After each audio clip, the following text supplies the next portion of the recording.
It doesn't matter to me whether we're a pure internet play. What matters to me is do we provide the best customer service.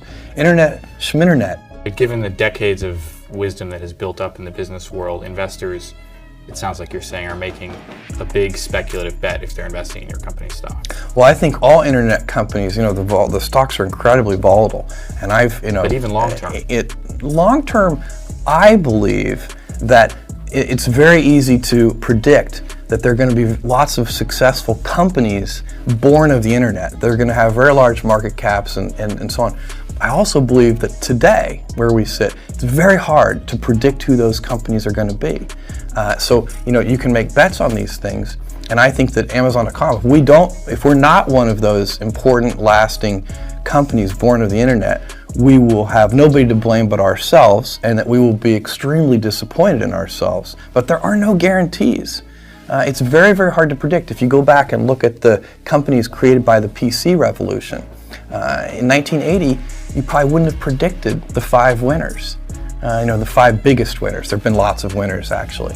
So this space is a little different, and brand name may mean more, and there's some increasing returns kinds of things may mean more. But I believe that if you can focus obsessively enough on customer experience, selection, ease of use, low prices, more information to make purchase decisions with, if you can give customers all that, plus great customer service, and with our toys and electronics, we have a 30-day return policy. If you can do all of that, then I think you have a good chance, and that's what we're trying to do. You're not really a pure internet company anymore either, are you? I mean, you've got millions of square feet now of real estate. You've got a huge and growing inventory of items that you keep in stock. We do whatever. And you've got thousands and thousands of employees now. Yeah, we have over 3,000 employees and over 4 million square feet of distribution center space. And those are things I'm very, very proud of, because with that distribution center space and half a dozen distribution centers around the country, it allows us to get product close to customers so that we can ship it to customers in a very timely way, which improves customer service levels. That's what we're about. If there's one thing Amazon.com is about, it's obsessive attention to the customer experience, end to end. And that's what those distribution centers are. But you're not a pure internet play. It doesn't matter to me whether we're a pure internet play. What matters to me is do we provide the best customer service. Internet, schminternet, that doesn't matter. Well, but it does matter to your investors to know whether they're investing in a company that No, they should be investing in a company that obsesses over customer experience. In the long term, there is never any misalignment between customer interests and shareholder interests. Well, that's the same argument that somebody at Walmart would make as well, wouldn't they? I don't see why not. I think they should make that argument. So it's a correct argument. Okay, so you'll open as many square feet of space, physical space, as you have to, hire as many employees as you have to service customers, absolutely.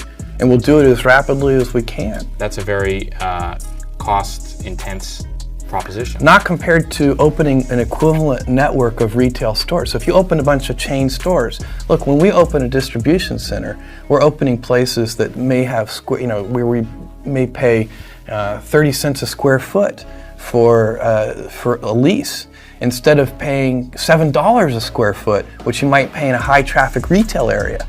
So when you compare those things, they're not the same. You can't compare a big chain of retail stores to half a dozen distribution centers. It's just not, it's bad math. Okay.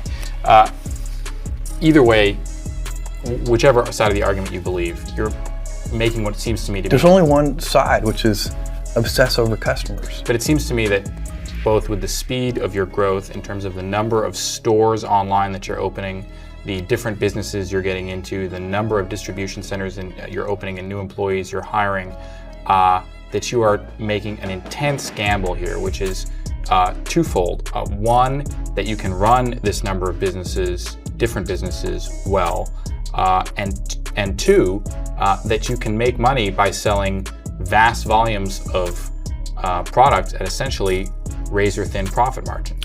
I think that the first one in particular I agree with wholeheartedly, which is that there's no guarantee that Amazon.com can be a successful company. What we're trying to do is very complicated. There's huge execution risk involved.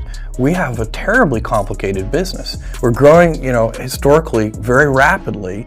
We're opening new product categories. We're expanding in new geographies. We have whole new business models with things like auctions.